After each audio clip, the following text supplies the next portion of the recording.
да, аяз істеп жатыр, біреуміздің көлігіміз жүрмей қалып жатыр, біреуміздің суымыз қатып қалып жатыр, біреуміздің не істей аласың, түк істей алмайсыңдар ғой деп жатыр Алла Тағала.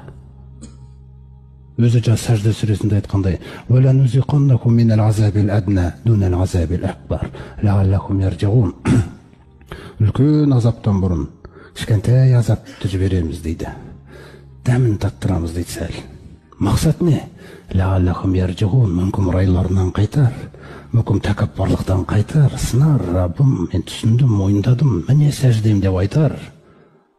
Басқа мақсат жоқ дейді бұл аязда. Оғынғандар оғынды, оғынбағандар оғынбайды. Алланың рахымы ашуын жеңіп кеткен. Сондықтан күндердің бір күні бұл аяз тоқтар.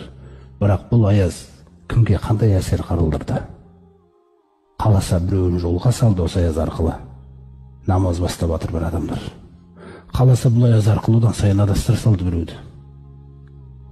Ал кез келген тәкаппар адамға шығып көрсін далаға. Міне мен тоңбаймын, не істей аласың менімен деп істейді ол онымен, не істейтін. Алла Тағала әмірін көрсетіп жатыр. Бұл аяз, сол Алла Тағаланың әскерінің бірі.